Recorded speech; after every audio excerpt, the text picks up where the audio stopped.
You know what's strange? We talk endlessly about boomers and millennials. We dissect Gen Z like they're some kind of fascinating new species.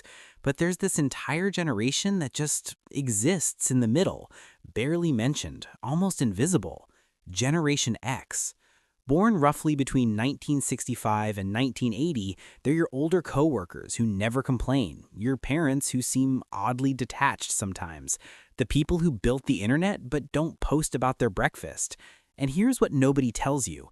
Their psychology is probably the most misunderstood of any living generation. They were the first generation of latchkey kids on a massive scale.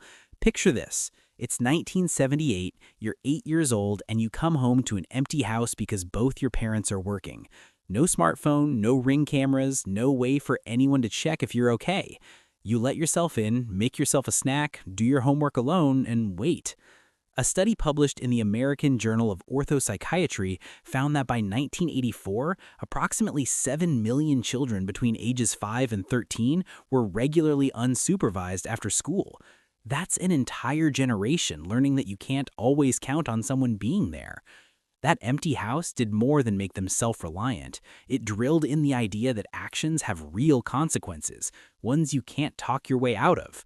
When their parents finally showed up, you always knew where you stood. The rules hit hard and fast. Nobody cared about how you felt or wanted to talk about it. Step out of line and you paid for it, right then and there. Psychologically, this created what researchers call a high contingency environment, where actions and outcomes were directly linked without buffer time. Your brain learned to predict consequences in real time, which is why Gen X tends to think 3 steps ahead in ways that baffle younger generations. Gen X grew up watching their parents talk a big game about stability, then turn around and rack up divorce rates through the 70s and 80s. They saw people give their all to companies only to get pink slips when the next round of layoffs hit. Everyone told them, work hard, follow the rules, and life will work out. But then the rules just changed right in front of them.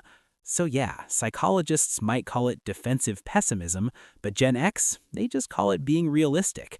It's not that they're cynical exactly, it's more like they built up this emotional armor. They cross their fingers for good things, but deep down, they expect the rug to get pulled out, because honestly, that's what kept happening. And that's a big reason you barely hear them on social media. They grew up in a time when privacy was just normal. When you messed up as a kid, maybe a handful of people knew, and that was that. No phones, no viral videos, just some awkward memories in a basement or a parking lot. The idea of blasting your life out for strangers to see, that doesn't feel exciting to them. It feels risky. It's not about not getting tech. It's about learning early on that the less people know about you, the safer you are. Gen X basically turned irony into a shield. Crack a joke, keep things at arm's length, laugh it off before it stings. You can see exactly where that comes from. They grew up in the shadow of the Cold War when teachers talked about nuclear war like it was just another rainy day. Duck and cover drills in school as if a desk would save anyone. When adults act like everything's about to go up in smoke but also insist you shouldn't worry, you get used to holding two clashing ideas at once, and you learn to keep a little distance, just in case. But here's what's fascinating. Despite all this, Gen X developed a distinctive approach to work that stands out even today. They don't talk about it, they don't post about it, they just do it. This work ethic was forged early through jobs that seem almost archaic now.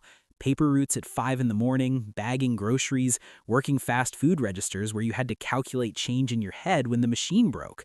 These weren't resume builders. They were raw introductions to the adult world where a 12-year-old could be responsible for delivering news to an entire neighborhood.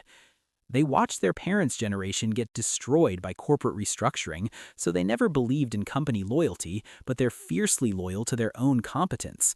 They can't control whether they'll get laid off, but they can control whether they're the most valuable person in the room when layoffs happen. There's this weird paradox at the core of Gen X psychology. They're simultaneously the most independent generation and the most quietly collaborative. They'll never ask for help, figure it out themselves, been doing that since they were 8. But if you need help, they'll show up without drama, without a social media post about it. This comes from forming tight bonds with friends out of necessity when parents were absent. And let's talk about their relationship with authority, because it's complicated. They respect competence, not titles. If you've earned your position through actual skill, they'll follow you anywhere.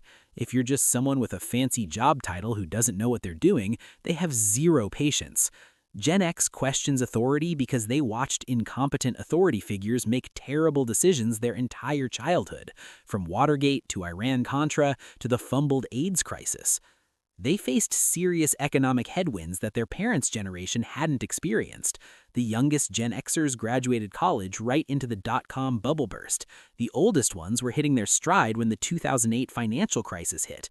They've been economically traumatized repeatedly, which is why they're more likely to have multiple income streams, not because they're entrepreneurial by nature, but because they've learned that nothing lasts. Gen X tends to struggle with what some researchers have identified as patterns of self-reliance that border on anxiety. They're incredibly capable at handling crisis situations, but that capability often comes from an unwillingness to depend on others. Research in the Journal of Adult Development shows that Gen Xers report lower levels of seeking social support during stressful periods, not because they don't have people they could ask, but because asking feels like admitting defeat. This self-reliance extended to how they processed information. Before the internet, knowledge had a different kind of weight. Gen X spent hours in libraries, hunting through card catalog drawers for a single book that might contain the answer they needed. Information had a physical cost. It required effort and time, and because of that, they valued what they learned differently. Cognitive psychologists describe this as deeper encoding, where information that requires effort to obtain becomes more permanently integrated into memory. They learn to fix things with their hands because that's what you did when your bike chain slipped or the TV flickered. You didn't call a technician, you flipped the bike upside down, got grease on your hands, and figured it out.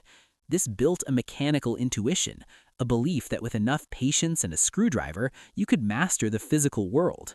And now, they're watching their kids grow up in a completely different world, one with helicopter parents and constant supervision and social media documenting everything. They gave their kids the attention they never had, but sometimes they worry they've made them too soft, too dependent, too visible, because in the Gen X worldview, being visible means being vulnerable. The truth is, Generation X might be the last generation that truly understands what it means to be alone with your thoughts, to be bored, to solve problems without Googling the answer.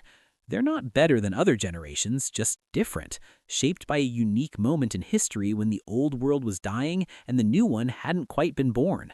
They're the bridge generation, and bridges don't get much attention. They're just there, doing the work, holding things together, expecting nothing in return. And maybe that's the most Gen X thing of all, not caring if anyone notices. If this hit home for you, please subscribe. And if you want to support these deep dives, hit that join button to become a channel member. I would genuinely appreciate your support.